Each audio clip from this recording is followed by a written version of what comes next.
deviennent problématiques dans certaines familles. On parlera également de culture.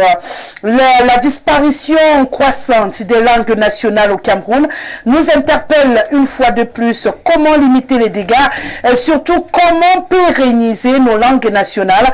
On a également l'opportunité d'en parler ce soir. Et puis les questions de faire un clin d'œil à l'électricité. Et bien oui, la nouvelle est officielle depuis ce 1er novembre 2024. Les prépayés et les compteurs normaux vont coûter le même prix au kilowatt, ce qui implique justement que le kilowatt sur les prépayés se voit revu à la hausse. Voilà donc la vitrine de votre émission. Je vous invite à vous installer confortablement. Juste le temps d'un détour. On dit bonsoir au panel qui nous accompagne.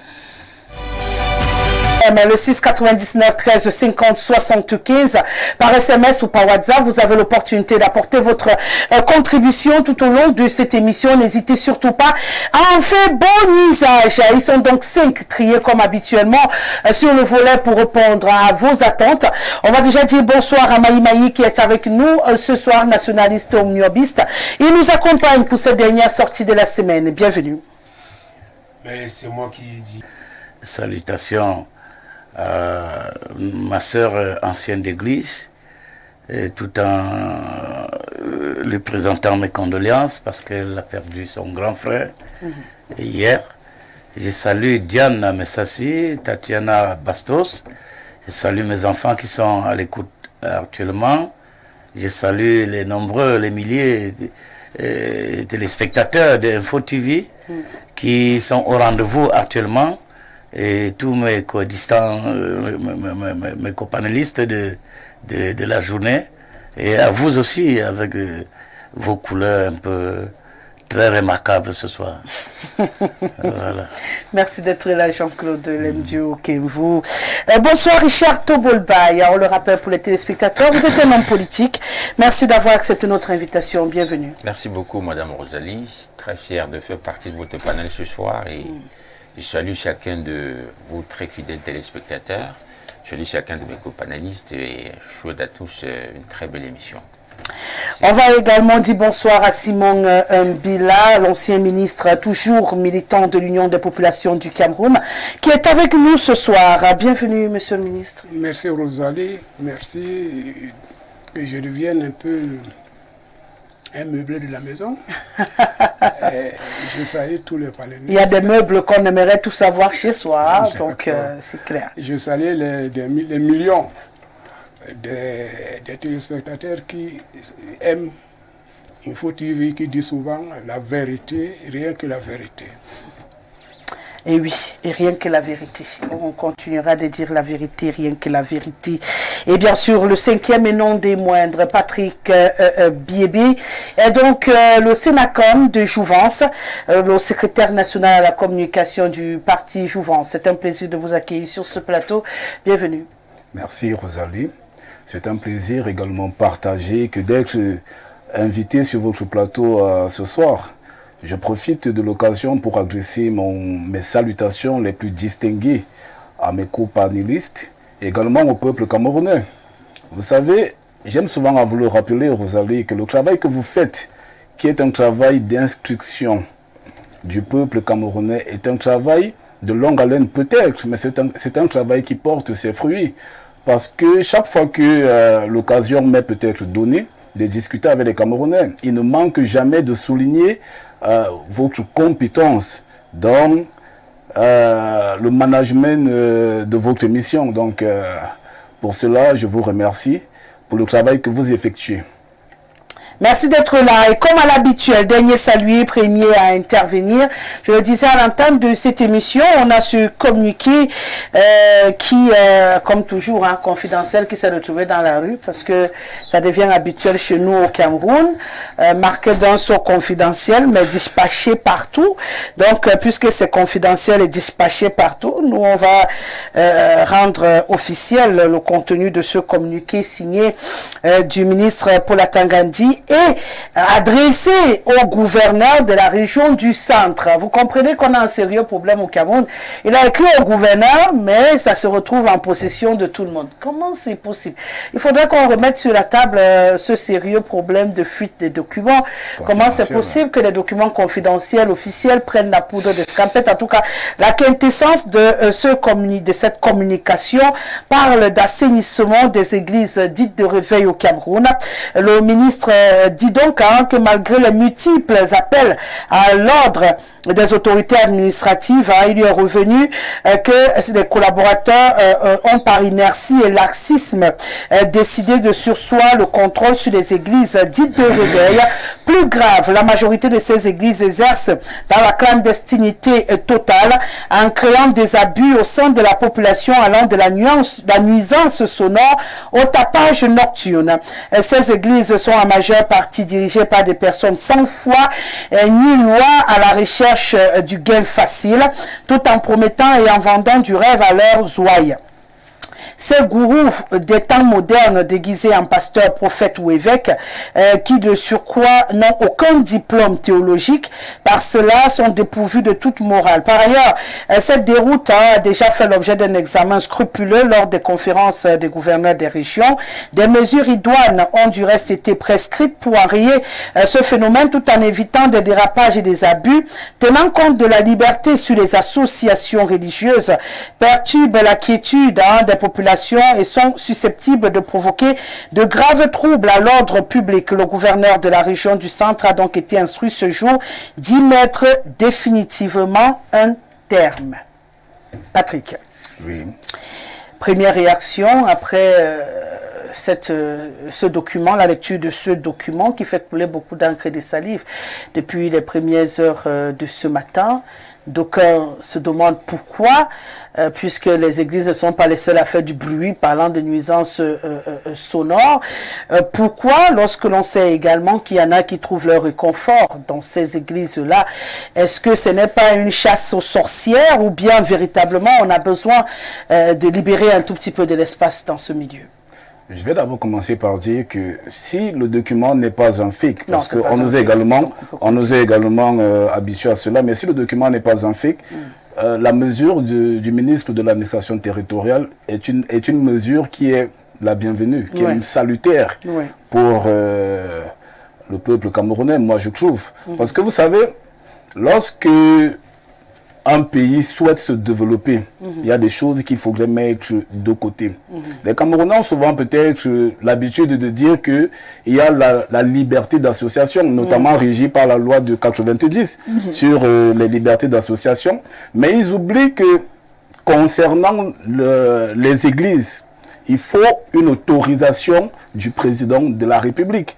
D'accord? Parce qu'on a souvent l'habitude de dire que non, dès qu'on dépose, comme le Cameroun est sous un pays laïque, déclaratif, nous sommes un pays laïque. Donc dès le moment où on dépose notre demande d'association et que au bout de quelques jours, si ce n'est pas rejeté, cela veut dire que c'est avec effet immédiat. Donc il faut rappeler aux Camerounais que pour ouvrir une église, ce n'est pas n'importe qui a la capacité d'ouvrir une église. Il faudrait que le chef de l'État donne son quitus pour qu'il y ait ouverture d'une église. Mais on observe une prolifération des églises dites de réveil dans nos quartiers, dans nos sous-quartiers. Quelle est l'origine de cela? Il faut comprendre que la plupart de ces, entre guillemets, ces hommes de Dieu, joue généralement avec le désespoir des Camerounais. Parce que beaucoup de Camerounais sont généralement dans l'extrême misère. Ce qui fait en sorte que ces personnes, je ne vais pas ici utiliser les hommes de Dieu ou alors les religieux, mais ces personnes jouent généralement sur cela pour attirer davantage de personnes dans leurs églises. Moi, je viens d'un quartier pas très loin d'ici, où, dans un secteur juste en face de chez moi, il y a à peu près 10 églises dans le même pâté. 10 églises. Ça veut dire que pendant qu'il y a une qui est en train de chanter des louanges, une autre en train de faire des prédications, vous n'arrivez pas à dormir. Et c'est comme ça que chacune à tour de rôle organise des veillées de prière. C'est honnêtement difficile. Et cela pose justement ce que le ministre a dit, un trouble à l'ordre public, des nuisances sonores. On fait comment? Mais vous avez également soulevé quelque chose de pertinent. C'est que c'est pas les seuls... l'église, enfin, les églises ne sont pas les seules sources justement de nuisances sonores. Il y a également les bars. Mais je suppose que il fallait bien commencer quelque part. Il a donc justement commencé par les églises dites de réveil. Et j'ose espérer que dans les prochains jours, il va également attaquer l'autre pan qui est l'un des pans les plus dangereux pour ma part de l'ordre public, c'est-à-dire les débits de boissons. Il y a également une prolifération abusive, une croissance exponentielle des lieux de débit de boissons dans nos quartiers. Et cela également pose des problèmes. Jean-Claude Lemdio, aujourd'hui, le ministre de l'administration territoriale trouve qu'il faut assainir les environnements liés aux églises des réveils au Cameroun. Votre réaction après la lecture de ce communiqué? On va rentrer dans le débat proprement dit. Je voudrais d'abord avoir votre appréciation. Vous savez que je suis convaincu aujourd'hui que certains membres du gouvernement sont en train de ressusciter et de leur silence un peu assourdissant. Parce que on dit, fais de l'Éternel tes délices et il te donnera ce que ton cœur désire. Nous sommes toujours pleins de la prolifération de ces églises. Déjà, il faut féliciter l'acte qu'il a posé. Et avant de poser cet acte, le gouverneur de la région du Centre avait d'abord anticipé. Il avait anticipé, vous savez que dans ce pays, il y a un chevauchement dans la manière de gouverner, où les gens voudraient centraliser l'action gouvernementale, que ça vienne plutôt du haut. Ils ont du mal à comprendre, à voir que leurs subalternes ont pris les décisions. Monsieur Naziri, Paul Biya, avait pris la décision. Naziri, c'est le gouverneur de Centre. Il avait pris la décision déjà depuis de fermer toutes les églises. Lui, il avait dit qu'on ferme toutes ces églises pour nuisance nocturne. Parce qu'il y a d'autres qui commencent à chanter à partir de 6 heures et je ne sais même pas quand est-ce que la musique s'arrête. Or, on ne peut pas développer un pays avec les églises. Quand vous allez en Europe, dans les pays développés, vous voyez les gens qui vont à l'église dimanche, c'est les gens qui ont servi la nation au point où ils sont fatigués. C'est les vieux qui partent prier. Oui, c'est les vieux mamans. Les jeunes n'ont pas, ils n'ont pas assez de temps pour perdre pour aller à l'église, même comme aujourd'hui. Ah bon, aller à l'église, c'est perdre du temps. J'ai dit que les jeunes, parce qu'il faut il y a le travail en Europe jusqu'à dimanche. On travaille le dimanche. J'ai dit que vous voyez, c'est les vieilles mamans, c'est les parents qui vont à l'église parce qu'ils ont donné leur vie au service de la nation. Et maintenant, même au couvent, quand vous allez chez les prêtres, les sœurs et tout ça, vous devrez être sœurs, pas les jeunes filles célibataires. Ça devrait être les mamans veuves, les gens qui ont déjà servi Dieu au point où ils vont là-bas pour servir Dieu. Parce qu'une jeune fille, une jeune fille encore qui n'est pas mariée, qui n'a même pas vécu sa vie, va au couvent, c'est pour violer la loi canonique. Elle ne doit même pas respecter les commandements de Dieu. Parce qu'elle serait en pleine gestation, elle serait en plein... Alors que la maman, elle est là ménopausée, elle a servi, elle va là-bas servir, vrai Dieu. Ah bon. Mais donc, si je comprends bien, on part à l'église parce qu'on n'a plus rien à foutre. L'église devait être... On n'a plus rien à faire. L'église devait être un lieu où on part chercher la paix sociale. L'église devrait être un endroit où, aujourd'hui, avec tous les problèmes sociaux que nous rencontrons, qu'on retrouve à l'église la paix sociale, qu'on retrouve le refuge sur la protection du bon Dieu. Mais qu'est-ce que vous savez avant de parler des églises de réveil? Même les églises conventionnelles sont devenues plus pires. C'est des lieux de satanistes. Parce que aujourd'hui à l'église, vous voyez, les gens viennent féticher l'entrée du pasteur. Parce que quand même pasteur, les chrétiens sont devenus aujourd'hui les ordonnanciers dans les églises, alors qu'il n'y a qu'un seul patron à l'église. C'est l'envoyé de Dieu qui a été formé. Les pasteurs vont à l'école théologique, vont 7 ans. Comme le ministre l'a dit, 7 ans pour sortir pasteur. Mais vous voyez quelqu'un qui se fait baptiser, on peut le noyer dans un fleuve quelque part, derrière sa maison, on dit qu'on l'a baptisé, il sort, il dit que je suis pasteur. Il dit que je suis pasteur, il commence à chasser les démons. Et vous voyez à l'église, certains membres, certaines personnalités républicaines de la société civile qui ont servi leur vie dans le gouvernement et qui étaient des plus pires criminels qui volaient les fonds publics. Maintenant, à leur retraite, ils vont à l'église occuper des postes de trésorier, des postes de secrétaire. Ils donnent les ordres au pasteur. C'est-à-dire qu'on commence à regarder le budget paroissial. Quand le pasteur veut demander de faire des travaux de l'église, il faut qu'il s'agenouille devant ces gens. Parce que il faut qu'il lui donne c'est eux qui vont vivre le pasteur. Le pasteur qui est là pour donner la parole de Dieu. Maintenant, les églises de réveil, quel est même vous savez pourquoi on a créé ces églises de réveil? C'est certains pasteurs qui sont allés à l'école, dans les écoles de théologie. Ah, ils sont quand même partis. Oui, d'autres sont allés se former comme les dieux de notre ils sont, oui. Il n'y avait que des égarés. Il y a les égarés dedans, il y a les bandits dedans, il y a même les criminels dedans, il y a les sectaires dedans, mais il y a aussi ceux qui sont allés à l'école. Mais comme ils veulent leur autonomie, parce qu'ils savent qu'à l'église, quand les deux seules églises qui sont contrôlées, qui ont à leur tête une hiérarchie, un président, c'est l'église protestante évangélique du Cameroun et l'église catholique. Il y a le pape, il y a le président des pasteurs. Quand tu viens de dire que même dans ces églises-là, c'est devenu compliqué. Mais c'est compliqué, je suis en train de dire que même dans ces églises, jusqu'à présent, c'est compliqué. On empoisonne même les pasteurs chaque jour. Mon père a été empoisonné au moins 125 fois. C'est en se soignant que moi qui allais en brousse, cueillir les herbes chaque jour que j'ai pu devenir pas comme ça.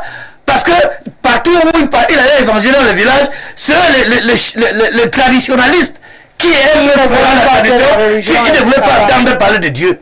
Dès quand ils convainquaient dans une chefferie comme ça à amener toutes les notabilités à l'église, le chef dit, il y a certains notables les plus forts là, qui disaient que le type s'il veut montrer quoi. On a tué mon père plusieurs fois, mais quand le type, il n'est pas mort, le type l'a revu, il a dit, pasteur Kenvo, comme tu n'es pas mort, parce que tu devais mourir dans 2 jours, c'est que ton Dieu est vraiment Dieu.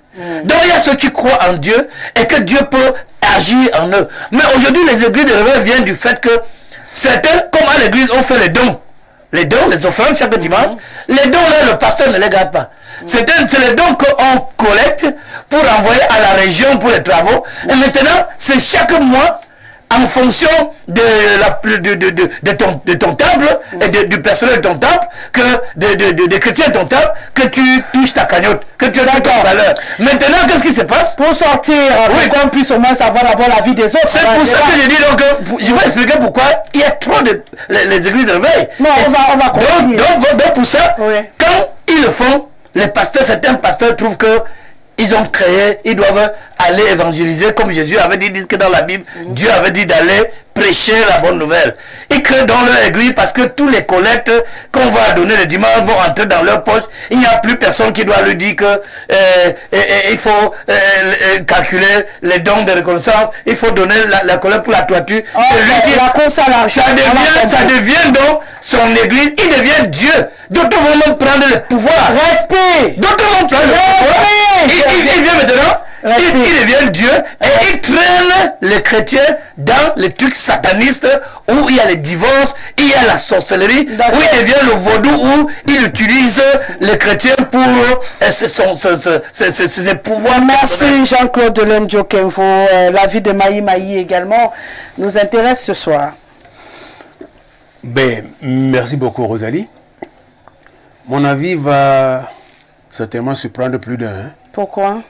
Ben parce que j'attendais le ministre de l'administration territoriale dans un autre registre depuis très longtemps. Le registre des bars, des snacks, des cabarets, les maisons où on fait les jeux là, les bali là. Les jeux de hasard. Oui, les jeux de casinos, et tout cela. Nous l'attendons sur ce registre là depuis très longtemps. Il y a eu un casino qui a cramé du côté de Bastos là-bas, où il y a eu des centaines de morts. On attend les enquêtes autour de ce sujet. On n'a jamais...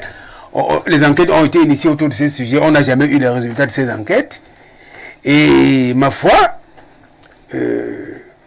pour parler de nuisances sonores, je pense que les cabarets, les bars, les snacks, les lieux de jouissance où il y a la dépravation des mœurs, les bars qui cohabitent avec les lycées et collèges, nous l'attendons sur ce terrain depuis trop longtemps, et depuis trop longtemps il n'a rien dit.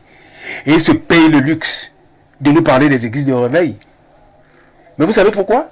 Parce que ces milieux dont je vous parle, la dépravation, les ministres, c'est-à-dire ses collègues, ou lui-même, c'est-à-dire que les gens de la même famille d'Ojula, là, ils en sont les grands consommateurs de ces milieux de jouissance nocturne. C'est pour ça qu'il ne s'en prend pas à eux. Mais moi, je vais vous dire une chose. Quand je regarde cet aspect-là, je crois que il y a un aspect beaucoup plus sérieux dans cette affaire.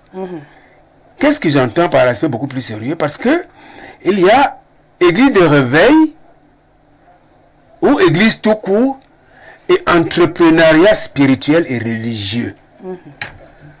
Pourquoi? Parce que ces structures s'avèrent être des entreprises qui sont exonérées d'impôts et taxes, mais qui vous brassent des millions d'argent,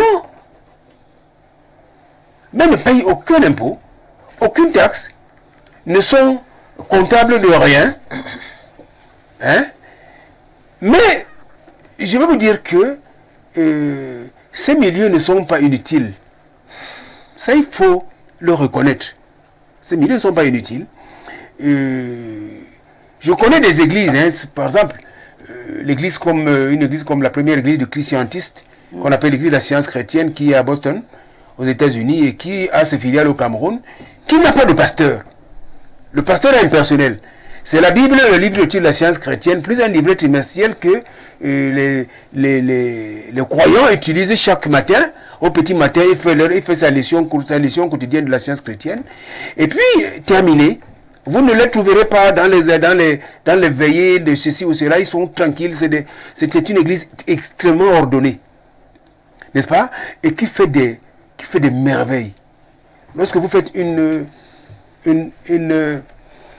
un service quotidien de la science chrétienne le matin, vous sortez, vous vous sentez léger. Même les attaques nocturnes, des petites choses que les gens font dans la nuit et tout, ne peuvent pas vous toucher. Je vous assure que si vous faites un service chrétien, un service de quotidien de la science chrétienne, dans un quartier où vous êtes voisin avec un rosicrucien ou avec un franc-maçon et tout, le gars va déménager.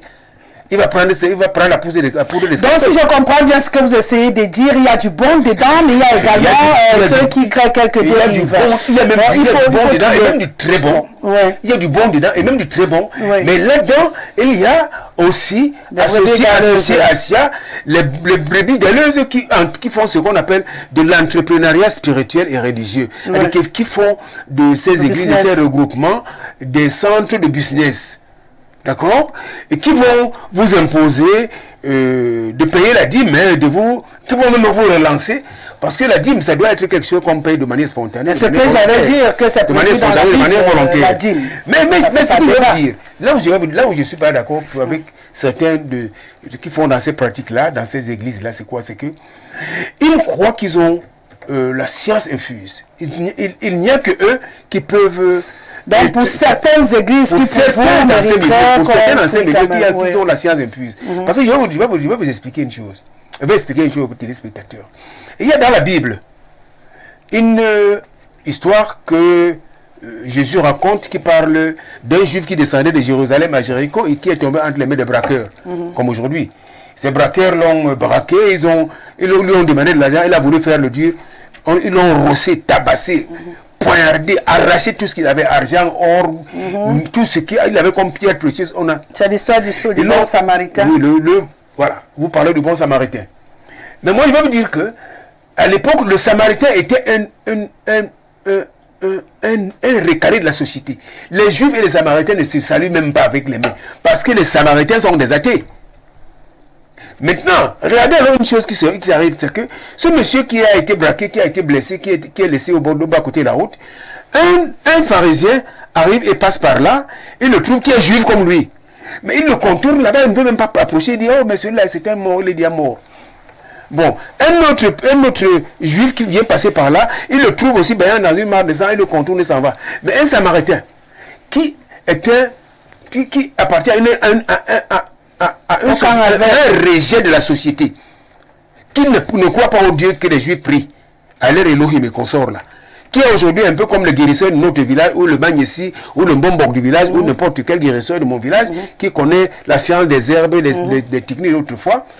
Voilà le Samaritain qui arrive, qui estime que quelque chose lui frappe dans le cœur, il dit, mais attends, ce monsieur, il est une créature de Dieu. Je ne peux pas le laisser mourir comme ça. Il le porte, il lave ses blessures avec du vinaigre et tout. Il verse de l'huile, il le porte, il met ça sur sa monture et il l'amène à une hostellerie, c'est-à-dire à un hôpital comme aujourd'hui. Il enlève 100 dinars, 100 000 francs. Il paye 100 000 au médecin. Et il dit au médecin, occupe-toi de la santé de ce monsieur. Je suis en train de aller faire des business quelque part de côté de Bamenda. Quand je reviendrai... C'est quoi l'objectif de raconter l'histoire du Samaritain? Pourquoi on n'y passe pas la soirée? Les chrétiens, parce que je voudrais rappeler aux téléspectateurs que Dieu ne fait exception de personne. Quand Dieu veut vous délivrer d'une situation, il peut utiliser même le guérisseur du village, comme il a utilisé le Samaritain, comme on peut utiliser le pasteur, pour sauver le juif. Voilà. Donc, que vos pasteurs des églises de réveil ne vous embrigadent pas dans les logiques entrepreneuriales, n'est-ce pas? Si vous priez votre Dieu et que dans le chemin de votre prière, vous rencontrez quelqu'un, une maman du village qui peut vous aider à obtenir ce que vous voulez. C'est-à-dire que vous ne faites pas les enfants avec votre mari et vous priez depuis longtemps et une maman du village vous dit que bon, je connais quelques herbes là. Si les herbes, si vous pouvez prendre ça, vous purgez avec ça et tout, ça peut décanter beaucoup de choses. Moi, je suis la maman, je suis le fils d'une femme qui a fait 16 ans de mariage sans faire d'enfant, mais une grand-mère un jour a montré des petites herbes à ma mère et elle s'est purgée et me voici assis. Donc en d'autres termes, vous êtes pour ces églises qui sont ouvertes, mais pour ceux qui... Pas pour la religieux. Il dit que le ministre fait mal de s'attaquer de front à toutes ces églises sans discriminer, parce que nous, on attendait depuis longtemps qu'ils s'attaquent aux bars, aux snacks, aux salles de jeu, aux bars qui sont à côté des lycées et collèges et tout, que dalle, il n'en a rien dit, et il ose se permettre de s'attaquer aux gens qui sont des serviteurs de Dieu. Je crois qu'il nous aura fait l'économie de sa sortie, que ça aurait été mieux. Monsieur le ministre, c'est un peu compliqué lorsque l'on sait qu'on est dans un État laïque et que Patrick disait tout à l'heure que l'ouverture d'une église au Cameroun nécessite l'accord du président de la République, mais il y a une partie du processus que vous avez oublié de dire aux Camerounais où l'OMINAT intervient. C'est peut-être pourquoi il est bien placé pour faire ce job. S'il n'avait rien à dire dans la création des églises, je crois qu'il ne serait pas en train d'en parler. Les dossiers sont déposés chez lui. Et il y a un processus qui est suivi avant l'accord ou non. L'ouverture de ces églises-là, donc il est important de le préciser. Ce n'est pas quelqu'un qui porte son dossier, qui peut trouver le président au palais et qui dit « Je veux créer mon église ». Et après on lui donne l'accord. C'est lui qui fait l'autorisation de bar. C'est clair. Donc du coup, c'est même la personne la plus indiquée pour savoir où sont les églises qui ont le droit de fonctionner, où sont celles qui n'ont pas le droit de fonctionner. Donc pris comme ça, monsieur le ministre, logiquement, sachant que cette église n'a pas le droit d'exister, ou celle-là, on serait descendu tranquillement, fermer les églises qui sont censées être clandestines. Décider de lancer toute une campagne autour de ces églises pour dire nuisent, font, est-ce que ça n'a pas aussi autre chose que ça peut cacher derrière? On peut le demander comme ça, comme beaucoup de Camerounais. Est-ce qu'il n'y a pas un agenda? Merci Rosalie, je pense que le ministre a raison. Oui, bien sûr, il y a beaucoup d'églises qui cassent les pieds aux Camerounais. On ne va pas dire le contraire. Toi, tu ne veux pas condamner ton collègue? Non, on ne va pas dire le contraire en même temps. C'est vrai, mais maintenant il faut faire un tri. Et c'est ce tri qui nous intéresse aujourd'hui. Donc je voulais dire que pour moi, le ministre a raison. Les églises dites réveillées, leur première attaque, c'est que les autres églises presbytériennes ou catholiques sont des églises mortes. C'est comme ça qu'ils nous traitent. Alors, ça part de là.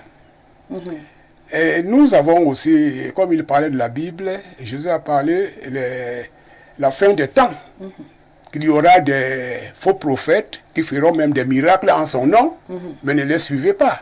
Donc, c'était prévisible que de nos jours, on commence à constater certaines réalités.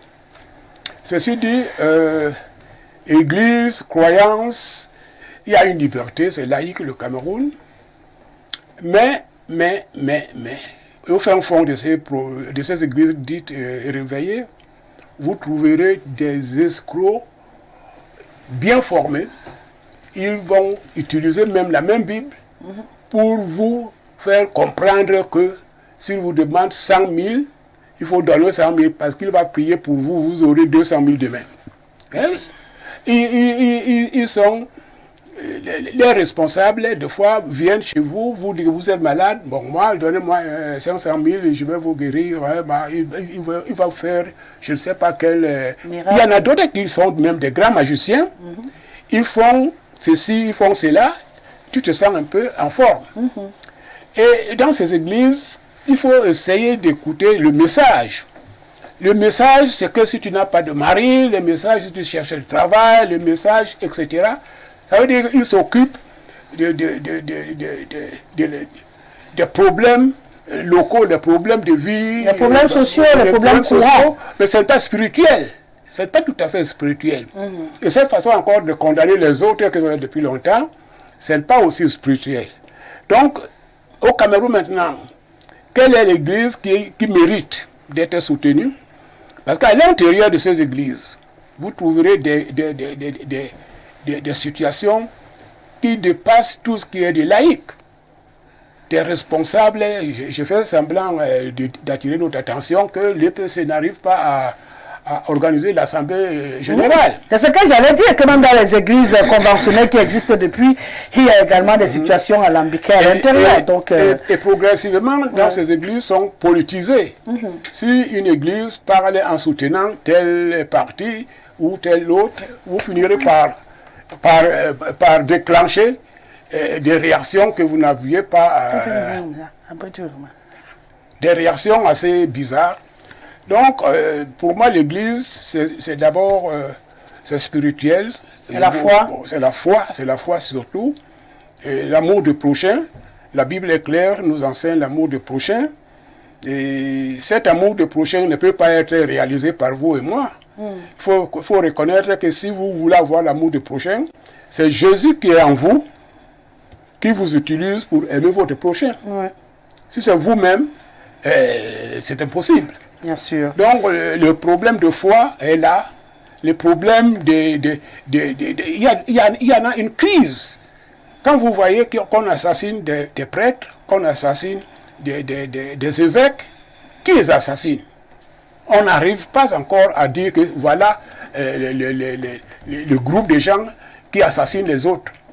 Donc, est-ce que ce sont les églises réveillées qui disent que les autres sont des églises mortes, qui font des coups pour éloigner leurs concurrents? Je ne sais pas. Moi, le ministre de l'AT a vraiment raison. Il faudrait seulement qu'on mette une équipe, ou bien des équipes derrière, pour bien suivre ce que ces églises enseignent. Est-ce que c'est pour tout simplement escroquer la population? La plupart des cas, c'est vraiment pour avoir l'argent. Si tu es chômeur et tu t'appelles aujourd'hui apôtre, il y en a dedans des prophètes. Donc, c'est un milieu un peu bizarre, très très difficile à comprendre, mais je sais que les églises réveillées, la plupart ne sont pas de vraies églises, ce sont des montagnes sataniques mélangées avec le satanisme pour faire des petits miracles et entraîner les gens et les escroquer. La plupart des cas, c'est ça. C'est vrai que j'ai envie de dire que quand on voit quelque chose de l'extérieur, on peut avoir une appréciation personnelle. C'est pourquoi je voulais avoir l'avis des uns et des autres, avant qu'on ne rentre en profondeur et qu'on fouille un tout petit peu.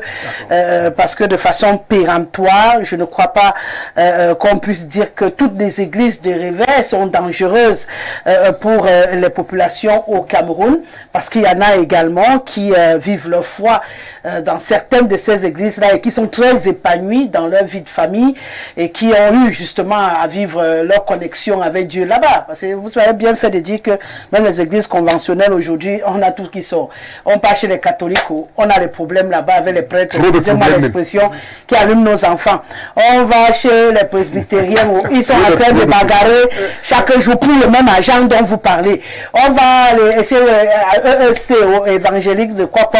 On n'avait pas de problème. Donc finalement, dans toutes les églises, on a les problèmes. Est-ce qu'on va donc fermer les autres parce que ce sont aussi les problèmes?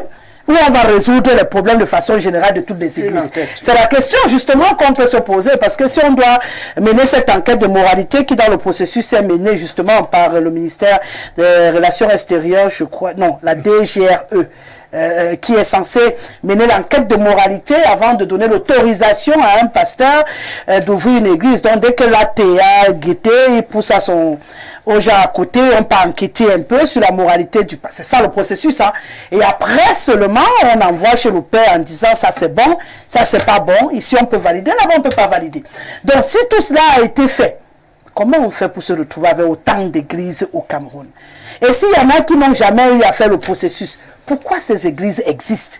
Pourquoi on met cette embrouille et qu'aujourd'hui on essaie de nettoyer? Il y en a qui existent depuis des années, mais qui n'ont pas d'autorisation. Pourquoi? Pourquoi les laisser même prospérer au point de rassembler les Camerounais et qu'un bon matin on vient casser le processus ou bien l'habitude de quelqu'un? Parce qu'il y en a là qui vont se fâcher. Il va dans une église depuis 10 ans. Vous n'avez pas fermé cette église. Un matin, vous dites après 10 ans que l'église est clandestine. Alors que lui, quand il est là-bas, il est en paix avec Dieu. On fait ça comment? Il y a un problème. Est-ce que c'est le fait qu'on prenne trop de temps à décider? Est-ce que je ne sais pas? Mais depuis que cette note a commencé à circuler, ça va dans tous les sens. Et on a envie aujourd'hui d'essayer d'accompagner le ministre, hein, parce qu'on soit clair au moins sur un truc, c'est une bonne idée d'assainir. De ce côté-là, on est tous d'accord. Mais comment ça doit se faire? Là est tout le problème maintenant. Comment ça doit se faire? Comment ça doit se faire? Sans heurter les croyances, les foi des gens au quotidien. Comment ça va se faire? D'abord, je pense que la véritable question, c'est justement le comment. Oui. Parce que je crois que le ministre a quand même souligné quelque chose de très important dans son communiqué. Il a dit, tout en évitant les abus. Oui, justement. Et la question qu'on a envie de se poser, c'est quel est le référentiel qui sera utilisé, n'est-ce pas, par ceux qui vont ces forces de maintien de l'ordre qui vont descendre sur le terrain pour savoir que là, on est dans l'abus. On a affaire à une église de réveil qui fonctionne de manière correcte et que là, on a affaire à une autre église qui fonctionne des papiers? Bon, quelle est la base? Les papiers, non, les papiers, les papiers, il a parlé officiels. C'est ça que je dis. Les papiers officiels. Moi, j'étais ministre de l'administration territoriale.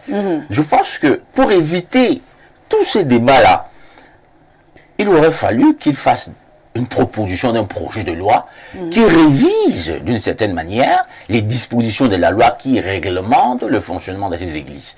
Donc il apporte ses remarques, les modifications qu'il souhaite voir dans le fonctionnement de ces églises-là et il part en faire un débat devant la représentation nationale, devant les députés. Parce que tous ces éléments-là sont sujets à discussion. C'est des... Quel que soit le point de vue que vous allez évoquer, même le bruit dont on a souligné tout à l'heure, on se rend bien compte que ce n'est pas l'exclusivité de ces gens d'église. Je rappelle que j'ai eu une voisine qui s'élevait presque 4 heures, faisait tellement de bruit. On se disait que c'était pas l'église, c'était à la maison. Elle était catholique et c'était à la maison. On appelle ça le combat spirituel. Voilà. Donc, en fait, je pense que le problème est on a également à l'église partout, hein. C'est pas une apanage de, c'est pas l'apanage des églises de réveil. Si quelqu'un a une vie chrétienne très poussée, c'est des choses qui arrivent. On peut veiller de prières, tu l'organises. Vous avez même certaines branches de l'église catholique qu'on appelle les charismatiques. Vraiment, quand vous le voyez fonctionner, vous n'allez pas faire une différence avec ce qu'on appelle les églises de réveil. Ah, mais des sorciers, c'est là. Et vous avez même l'église conventionnelle, que vous appelez conventionnelle. Une fois, je suis passé devant la cathédrale de Mvolier, là. Mais Non, c'est aussi le vœu de prière. là-bas, mais qu'est-ce qui se passe ici aujourd'hui? On enlève même les démons. J'ai vu le prêtre faire dans un dégagement que je ne pouvais même pas imaginer que de telles choses pouvaient se passer à l'église catholique. Donc, pour dire que, pour ne pas que ce soit comme une affaire personnelle des églises réveillées, il faut qu'on en fasse un projet de loi, que ce ministre prenne son courage après le corps et qu'il aille voir la représentation nationale, qu'il discute de fond en comble avec ces choses. Pourquoi? Parce que de mon point de vue, moi qui aime mouler quelque peu par l'environnement de la religion musulmane, en réalité on vous dit qu'on ne blague pas de la religion. On n'aborde pas la question de la religion de cette façon. On ne prend pas cette mesure comme si on le prenait pour régler la question d'un bar et autres. C'est des croyances. Vous comprenez? C'est des Camerounais qui sont là et qui sont engagés et ce n'est pas des choses qu'on explique. Ils croient. Ce ne sont pas. C'est la foi. Vous ne pouvez pas les raisonner. C'est de la foi. Donc c'est pour ça que je dis qu'il y a un gros problème, n'est-ce pas, dans la manière, dans la démarche engagée, dans le référentiel qu'il faut poser. Si vous parlez de bruit, ils vous diront qu'ils ne sont pas les seuls à faire le bruit. Vous allez les dire quoi? Donc, si c'était vraiment qu'on fasse les choses de manière cohérente, ce serait ce que moi je vois. Maintenant, moi personnellement, si j'avais le pouvoir, je serais plus pressé et attaquer ce qu'on appelle aujourd'hui les sociétés secrètes, qui sont les loges, des pratiques sataniques, qui sont, à mon sens, plus dangereux que ces églises qu'on accuse aujourd'hui. Un jour, j'ai vu un jeune homme d'une trentaine, il y avait autour de 27-28 ans, il avait les yeux tout rouges. Et monsieur, quel est votre problème? Pourquoi est-ce que vous êtes dans cet état? Et il dit, bon, il est dans une histoire, dans un machin, on lui a demandé de livrer sa maman. Vous comprenez? Et vous pensez que ces gens-là, ils sont moins dangereux que ce qu'on appelle les églises de réveil et autres. Donc, pour moi, c'est des choses qu'il ne faut pas prendre avec le dos de la cuillère. Il ne suffit pas de pondre un communiqué comme ça et espérer régler le problème. Donc, faire les choses de manière sérieuse, parce que, pour moi, le problème, c'est la norme dans un pays. C'est par rapport à ça. Si c'était une question de projet de loi, on ne sera pas là en train de tergiverser, de dire ça. Ils les discutent avec les députés, et là, tout le monde sera tenu de s'y conformer. Et maintenant, lorsque ces forces de défense vont descendre sur le terrain, ils savent, ils ont un outil juridique, ils ont un moyen de référence pour les permettre. Et leur travail sera beaucoup plus pédagogique. Ce sera un effort de rappel à l'ordre, parce que voilà ce que dit la loi, et voilà ce que vous faites. Mais sinon, on ne serait pour moi pas en train de régler grand-chose. Et ça peut donner lieu à des interprétations tendancieuses. Justement, et ça que d'une certaine manière, on pourra penser que M. Atangadi fait plus dans de l'interventionnisme que d'essayer de régler les problèmes sociaux précis. C'est méthodique, c'est très sérieux et c'est ce que moi je pense. Et c'est très important, hein, Jean-Claude Lemdio. Je prends un truc bête. Pourquoi si après avoir fouillé, on ne donne pas un délai à ces églises pour insonoriser par exemple l'église? Puisque logiquement les boîtes sont censées être insonorisées, elles ne sont même plus au Cameroun. En principe, on savait que quand tu entres dans la boîte, même si tu sors le matin, on n'entend pas le bruit à l'extérieur. Mais on a des boîtes qui ouvrent chaque jour, tu es à côté, ça tambourine dans tes oreilles, on insonorise des maisons. Ça peut être une exigence, par exemple, hein, donnée à l'église, de dire, vous qui avez les autorisations, insonorisez vos lieux de culte. Ça permettrait que quand vous jouez la musique, parce que c'est normal de louer Dieu avec la musique, d'autres ont la chorale, d'autres ont les instruments, c'est normal. Mais maintenant, si c'est insonorisé, ça ne dérange pas les voisins, ça ne devrait plus être un problème de nuisance. Peut-être apporter, comme il dit, des solutions pratiques. J'ai dit pour les églises que les autorisations. Celles qui n'en ont pas, on est tous d'accord dessus, ça doit être fermé pour... ça c'est clair, là-bas, il n'y a pas de débat. Si vous n'avez pas d'autorisation, vous n'avez pas. Justement, pas de ceux qui ont des autorisations. Rosalie, le Cameroun n'est pas un pays hors la loi. Moi, je pense que il faut... Ce n'est pas la première fois que nous vivons la religiosité au Cameroun. Au temps d'Aïdjo, il y en avait. Mais il n'y avait pas du bordel. Au temps d'Aïdjo, on reconnaissait l'église catholique, l'église protestante et les musulmans. Point, même les témoins ne construisaient pas les temples comme ils font là. Aïdjo avait interdit ça. Et il y avait la prospérité. L'église, certaines églises, la prolifération de ces églises, c'est ça qui ferait le développement du Cameroun. Ah oui, c'est ça, oui, ça ferait le développement. Et je vais vous dire, il n'y a qu'un seul Dieu. Il n'y a pas deux dieux, Maï. Il n'y a qu'un seul Dieu, il y a le Fils de Dieu. Jésus, il y a un seul Jésus, un seul Dieu. Donc, d'autres ont leur Dieu qu'ils prient dans ces églises-là. Le ministre a instruit le gouverneur de fermer. Il faut fermer sans aucune mesure, sans avertir. C'est comme ça. Pour diriger ce pays, il faut parfois devenir, la dictature doit revenir. Il faut couper des têtes. Ces églises font plus de mal.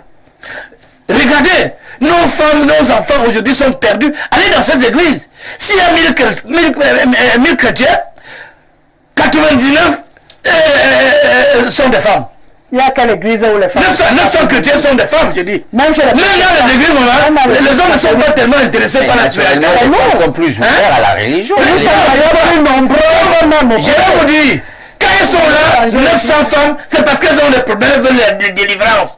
Pourquoi la délivrance? Qu'est-ce qu'elles ont fait pour chercher la délivrance? Parce qu'elles étaient là-bas pour chercher Dieu. Mais elles vont là-bas parce qu'elles veulent accoucher. Elles disent qu'il faut chasser le démon, il faut chasser la sorcellerie. La Bible, quand vous croyez en la, quand vous lisez la Bible, il y a des miracles dans la Bible. Vous n'avez pas besoin d'aller voir un incantateur, un occultiste pour qu'il vous délivre. Vous pouvez vous délivrer.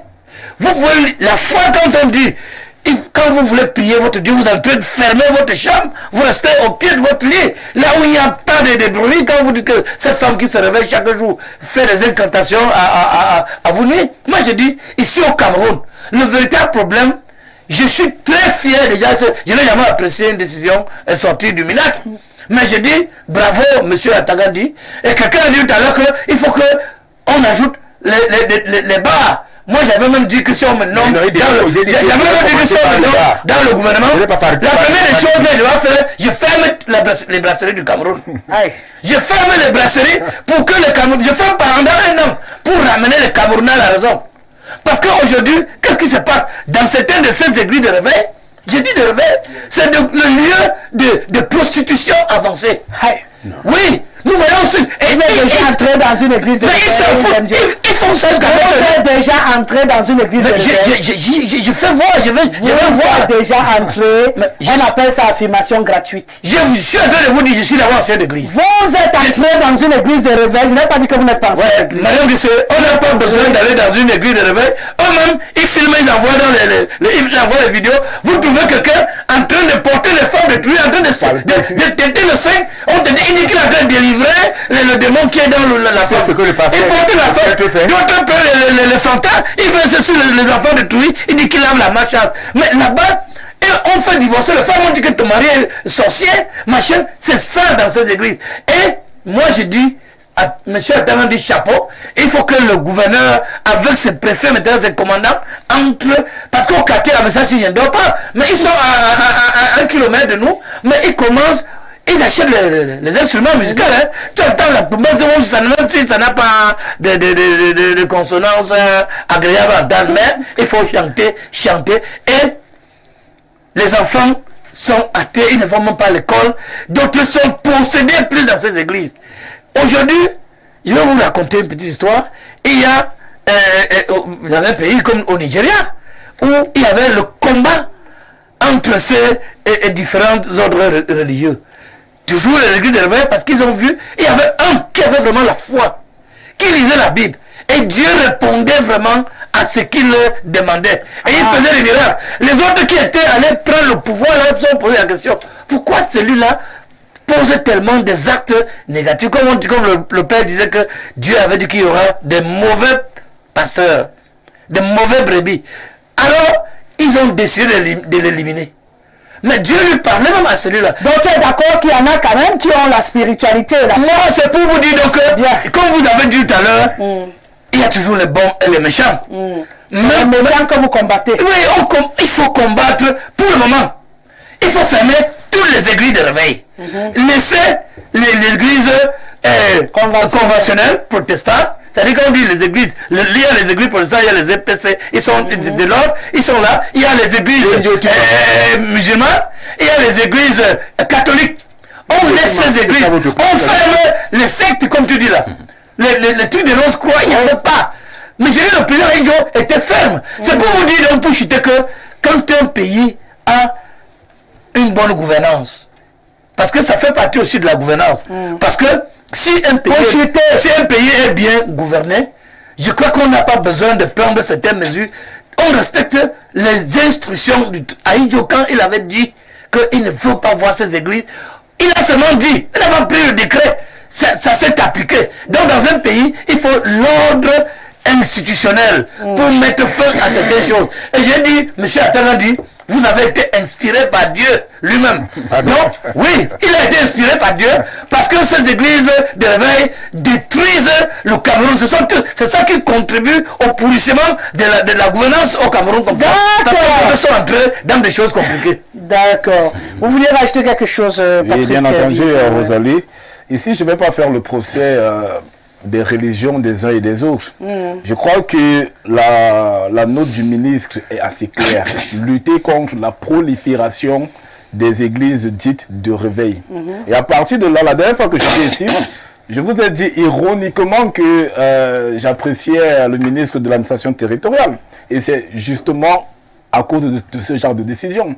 Parce que un peuple qui est animé ou alors qui est beaucoup plus attiré dans les églises, dans les débits de boissons, c'est un peuple qui ne réfléchit pas par rapport à la politique ou alors qui ne s'intéresse peut-être pas à la chose politique. Et donc, le ministre ici, mal lui en a peut-être pris, mais je me dis que il est en train de faire le jeu de la véritable démocratie. Parce que en interdisant la prolifération des églises dites de réveil, ici, il amène les Camerounais à sortir de ces églises, à s'intéresser davantage à la chose politique. Et il faut aussi ici comprendre que... Et de s'approcher vers le vrai Dieu. J'ai dit ici que je ne vais pas faire le procès des religions des uns et des autres. Parce que nous avons dit ici que le Cameroun était un pays laïque. Donc je ne vais pas faire le procès.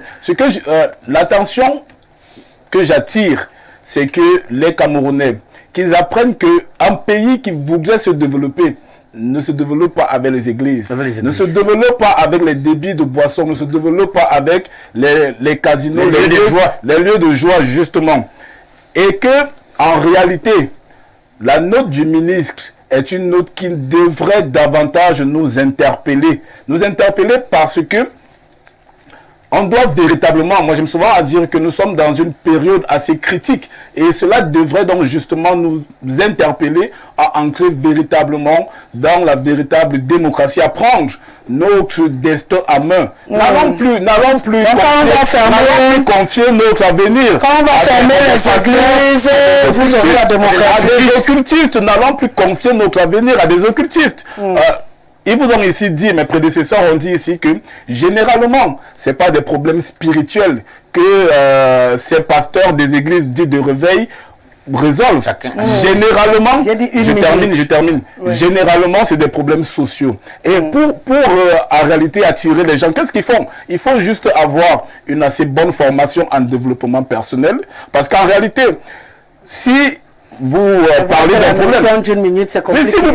problème. Mais si vous parlez d'un problème, 10 Camerounais, 8 Camerounais vivent la même chose. Si vous parlez de mariage, sur 10 filles, 8 filles veulent le mariage. Si vous parlez du travail, comme le cas au Cameroun où on est véritablement en manque de travail, les Camerounais veulent le travail. Donc si vous parlez de tout ça, on va peut-être dire que oui, vous avez de l'éloquence, vous parlez des choses qui intéressent les Camerounais, mais je tiens encore ici une fois de plus à dire que le ministre Atangandji est sur la bonne voie. J'attends également, comme le disait M. Maï, qu'il ferme également les lieux de débit de boissons, qu'il réduise du moins la prolifération des lieux de débit de boissons pour que véritablement les Camerounais se concentrent sur ce qui est important, c'est-à-dire leur devenir. Oui, moi C'est juste de dire, de faire attention, il ne faut pas jeter l'eau du bain avec le bébé. Il y a du bon, il y a même Dieu dans la Bible dit, évitez de vouloir enlever l'ivraie, sinon vous risquerez aussi de détruire les bonnes herbes. Donc, en fait, il faut dire combien c'est délicat. Pour moi, il est question d'encadrer, n'est-ce pas, le déploiement de ces églises et faire en sorte qu'ils s'intègrent mieux dans l'écosystème de la société. Et là, non, c'est ça, tu ne comprends pas. Non, il a la parole, il a la parole. L'ivraie est poussé parmi le bon moment. Ça, c'est le moment de récolte. Alors, c'est pour ça que... Alors, ne viens pas faire comme si l'ivraie venait de c'est s'aimer. pour ça que même le Ça, c'est la récolte. Je suis d'accord. Il faut y enlever l'ivraie et laisser le bon même a émis une crainte concernant l'abus. Et je dis qu'il n'y a pas mieux qu'une norme de loi bien faite qui régule le fonctionnement de ces églises. Pour moi, c'est la solution. Maï. Moi, j'ai écouté les uns et les autres et je ne suis pas d'accord. Je ne suis pas d'accord parce que, vous voyez, ces églises-là, qu'on taxe d'église de réveil, je vous dis qu'il y a dedans, il y a du bon, là-dedans, il y a du mauvais. Comme il y a du bon et du mauvais dans l'église catholique. Je vous prends le cas d'espèce d'un prêtre qui était le supérieur de l'internat de collège Liberman qu'on appelle François Desgastines, qui passait son temps à faire des attouchements aux petits garçons qui étaient à l'internat. Tout le monde, les gars qui sont passés à l'internat du collège Liberman dans les années 70, ils en ont été victimes. Engagez une enquête dessus, approchez-vous beaucoup d'enfants vont se délier. Et ça, c'est l'église catholique. Je pense à ce monsieur qu'on appelait Jean Courtecuisse qui a empoisonné ma robe bombe avec du talion. Il était de quelle fraction de l'église catholique? Je ne veux pas savoir ça. Voilà. Il était de la fraction de Rome. Il était la fraction de Rome. Donc, il y a des églises de réveil comme il y a des appels à la prière de la mosquée à 4 h du matin. C'est 5 heures. 5 heures du matin, qui réveille tout le monde, qui a envie la mosquée à côté de ma maison, qui a envie tout le monde. Vous quoi le toxin? Qui a envie de tout le monde, alors que les gens ont terminé avec les épouses à 4 heures du matin, ils se sont enfoncés dans un sommeil, et tout à coup, à 5 heures du matin, il y a quelqu'un qui leur crie dans la tête, dans les oreilles et tout, ils doivent se réveiller. Il ne faut pas confondre les apostoliques et les orthodoxes. On n'est pas en train de confondre. Voilà, parce que les catholiques là, il y a d'autres qui ne sont pas des catholiques. Maintenant, en termes de nuisances sonores, si vous habitez la cité sikh, le quartier Ndogbati, le quartier Kassa la Femme, ou la zone de IPD à Douala, ou Ndokoti, vous allez être surpris du fait qu'à 4h30 du matin, il y a une sirène qui réveille tout le monde. C'est-à-dire que la sirène de la régie Fercam, c'est-à-dire que le camarade aujourd'hui, quand nous étions élèves, quand on devait aller au collège à faire sa guerre, au collège du Levant, au collège machin, au collège Iberman, parce que c'était votre réveil. Il réveillait tout le monde. Vous ne pouvez plus dormir. Vous voyez un peu? Autant de nuisances sonores. Ok? Et j'ai dit que, en termes de nuisances sonores, on aurait attendu le ministre sortir à partir d'abord de la fermeture des débouts de boissons et des casinos. Mais comme eux-mêmes ils en sont les consommateurs, les premiers consommateurs, il ne va pas me démentir, M. Atanganji. D'accord. D'accord? Donc je dis que pour ce qui est de la légalité des églises, ces églises ont une existence légale. Hein? Non. Et je vous explique pourquoi. Parce que lorsqu'il y a une confédération religieuse qui obtient une autorisation présidentielle, n'est-ce pas? Les autres viennent s'agreffer à cette autorisation. C'est donc non, vous ne devez pas le faire. Pourquoi une paroisse, ça? Pourquoi un évêque, pourquoi l'archevêque, vous avez appelé ça quoi? Les diocèses, hein? Pourquoi les diocèses à l'église catholique ont des paroisses et des autres machins et tout et des ramifications? Quand une autorisation est donnée à une congrégation religieuse, il y a la liberté que les autres se greffent dessus. Non, tu oublies. Et il faut se église protestante. S'il y a des lieux de culte, ça va s'appeler toujours église protestante. Dans ton cas, les gens viennent se greffer. Pourquoi aller donner d'autres noms? Il y a maintenant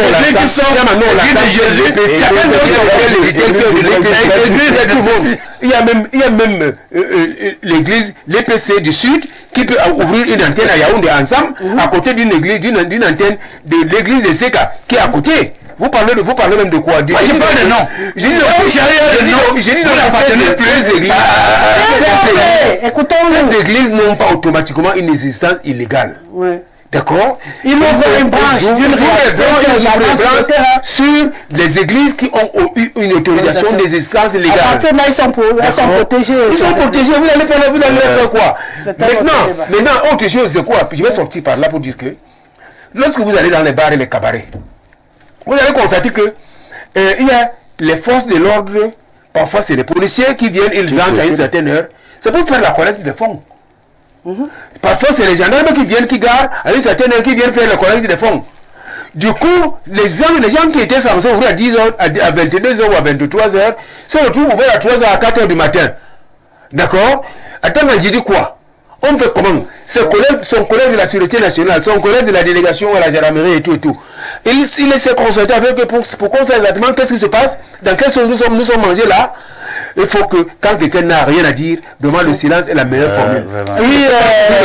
S'il peut fermer les débits de boissons, qu'il laisse les églises qui ont une existence légale fonctionner. Ou qu'il ferme les mosquées et les églises les réveillent. Oui, monsieur le ministre, votre dernière intervention sur le sujet. Moi, je pense que le bruit au fin fond du village, tu ne peux pas dormir la nuit, il y a les hiboux qui chantent, Quelqu'un a soulevé le problème des sectes. Ça, c'est plus dangereux. Les sectes qui dirigent presque maintenant notre pays. À côté des sectes, il y a ces églises réveillées. Nous avons tellement de problèmes à résoudre pour maintenant réfléchir, poser même la question à n'importe qui.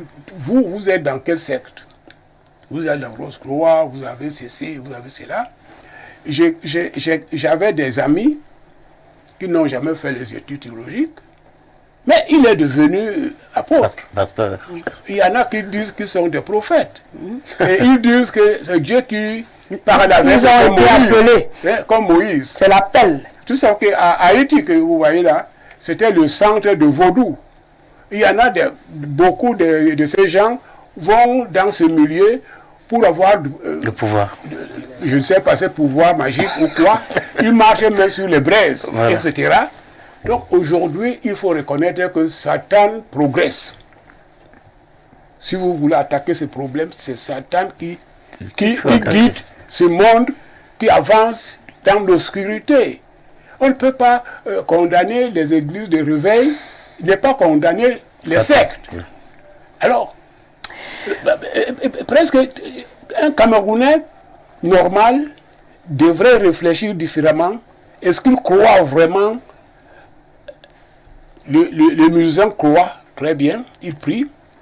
Les protestants, les catholiques ont des prénoms. Donc, ce sont des chrétiens. Mais quand vous voyez les actes qu'ils posent, alors vous vous demandez alors, être chrétien, ça sert à quoi si vous êtes pire que le lion en pleine forêt? Donc, qui essaie d'attaquer ces religions, et on va prier soit pour lui, soit contre lui, et vous verrez les résultats. Bonsoir aux alliés et au panel. Nous soutenons à 1000% le ministre de l'administration territoriale dans cette initiative concernant les églises dites de réveil. Il faut qu'il ferme toutes ces églises qui causent plus de mal que de bien aux familles camerounaises. C'est Mouli qui nous écrit depuis Yaoundé. Bonsoir la bellissime, la reine du micro, le grand soir et à ton riche panel.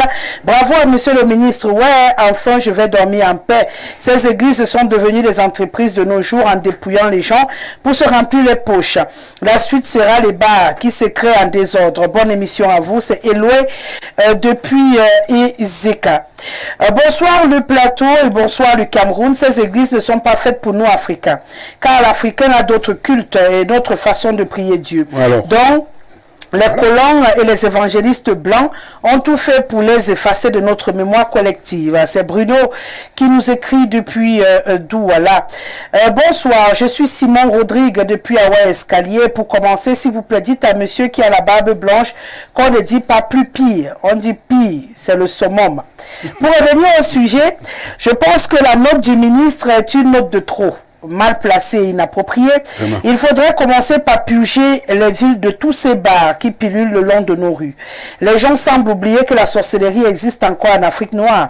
Non pas que toutes ces églises sont exemplaires, mais vraiment laisser les gens aller à l'église des réveils ou pas. Les églises dites conventionnelles sont-elles des exemples? Avec les prêtres qui, les jeunes, gens qui aspirent au clergé, y compris les sœurs religieuses qui sont mères en secret, et tout ceci couvert par le fallacieux vœu de chasteté. À un moment, il faut arrêter. Un pays où il y a plus de bars que de pharmacies, où on passe le temps à voler les enfants nouveau-nés dans les hôpitaux, trafic d'organes et d'enfants, c'est ça le Cameroun que nous voulons pour nos enfants. Le monsieur dit qu'on ne développe pas un pays avec des églises, c'est avec les bars, les boîtes de nuit, les paris sportifs et les lupanas, la corruption et le trafic d'influence à outrance que l'on développe un pays. La Constitution est claire là-dessus. Le Cameroun est un État laïque. Que le ministre se ravise bien. Voici l'année électorale qui approche. Le pays peut s'embraser à partir d'un rien. Il faut faire attention. Autre réaction enregistrée ce soir. Bonsoir Rosalie, je ne suis pas d'accord avec les propos du vieux et par ailleurs même le thème de l'émission. Laisse un arrière-goût d'inachevé. Cela ressemble à un missile à tête chercheuse.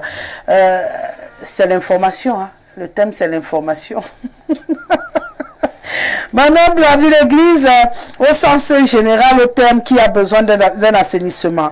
L'homme étant au centre de la chose devrait questionner la qualité de sa relation avec Dieu, relation de sincérité ou d'hypocrisie. Voilà ma question, Joël depuis le quartier Essos. Cette question, c'est quand on veut débattre sur l'Église que vous allez vous la poser. Ici, on dit qu'on va seulement fermer. Donc, on ne veut pas savoir si vous avez la foi dedans ou pas. Bonsoir, Rosalie, la religion est un business. Vous avez oublié les mosquées. Aucune relation n'est bonne. Ils sont tous des bandits à col blanc. Et c'est bordellerie bien organisée. C'est Jean-Pierre qui nous le dit. Bonsoir madame, vraiment il faut absolument assainir ces églises des réveils. Tous ces pasteurs, prophètes n'ont aucune formation théologique. Ils disent qu'ils vont te délivrer alors qu'ils ne sont pas saints. J'apprécie énormément la décision du MINAT. C'est Claude depuis Douala. Bonne émission à vous. Bonsoir à vous en studio. Pour les églises, allez au MINAT, vous allez trouver qu'il y a moins de 100 églises qui ont l'agrément ou la licence. Mais rien que dans notre quartier, il y a plus de 200 églises. Cette tolérance-là, c'est quoi, Rosalie? Montrez-nous un pays au monde qui s'est développé avec des églises. C'est le fiscaliste comptable supérieur Vincent Ateba depuis le quartier Vannes. Bonsoir Madame Rosalie, au-delà de la fermeture de ces églises, il faut aussi interdire la diffusion de leurs programmes dans les télévisions. Bonsoir Rosalie, les églises des réveils conventionnels sont à assainir toutes, tout comme les maisons closes, les lieux de striptease et tout ça. Il existe plusieurs lieux de nuisance sonore au Cameroun. Pour un meilleur assainissement des lieux de promiscuité, il faut garder aussi hors des églises. C'est le docteur Lémé qui nous écrit depuis Bolova ce soir. Bonsoir Rosalie, le ministre a raison. Il faut fermer toutes ces églises dites de réveil qui abrutissent la jeunesse avec des prophètes bonbons. Le vrai temple de Dieu, c'est le cœur. Monsieur le ministre, fermez toutes ces églises et remplacez ces églises par des sociétés. La jeunesse a besoin de travail. C'est Papy depuis Bastos. Bonsoir sur le plateau. Combien de personnes profitent avec la politique au Cameroun? C'est une question. Hein? Achille Tamba qui écrit ce soir. Autre réaction. Bonsoir Mag et Célé. L'Emdio, toi, tu es assis sur quelle spiritualité? Dis-nous. Il faut la discipline dans toutes les églises. Attends. Lui, il part dans quelle église? Il préfère la qualité Katebe et ne décrivait. Bravo Maï, tu es grand. Autre réaction. Bonsoir les panélistes. I am Pentecostal, Église des Réveils, and I think some of our church are exaggerating with the noise they make. Freedom of worship does not mean we should disturb others. Most of the church are in people's house and the worshippers don't care about the neighbor. I think the government can give a warning concerning the musical instrument used and amount of noise made before they can close any church that doesn't obey the restriction. C'est ce qu'on disait, il faudrait peut-être mettre des limites pour des normes claires. Voilà, des normes claires. Il y en a qui peuvent se mettre d'accord de rectifier le tir et puis il fonctionne. On va au Gabon. Bonsoir le plateau, les papas là veulent dire des choses intéressantes, mais ils sombrent souvent dans le bois. Pour notre malheur. Richard, depuis Libreville au Gabon, quel est ton avis? Autre réaction enregistrée, on va à Cotonou à présent, au Bénin. Bonsoir le plateau, je crois sincèrement que c'est l'oisiveté qui dérange le ministre, parce que le Cameroun est un pays laïque abimté. C'est Ebouki qui nous écrit depuis Cotonou. Bonjour, je suis Emmanuel. À l'aube des élections, ces églises des réveils sont nécessaires pour briser les sectes au sein du gouvernement. Ceux qui disent de fermer sont tous des sorciers qui bloquent le Cameroun. Amen. Voilà, merci pour ce débat très spirituel.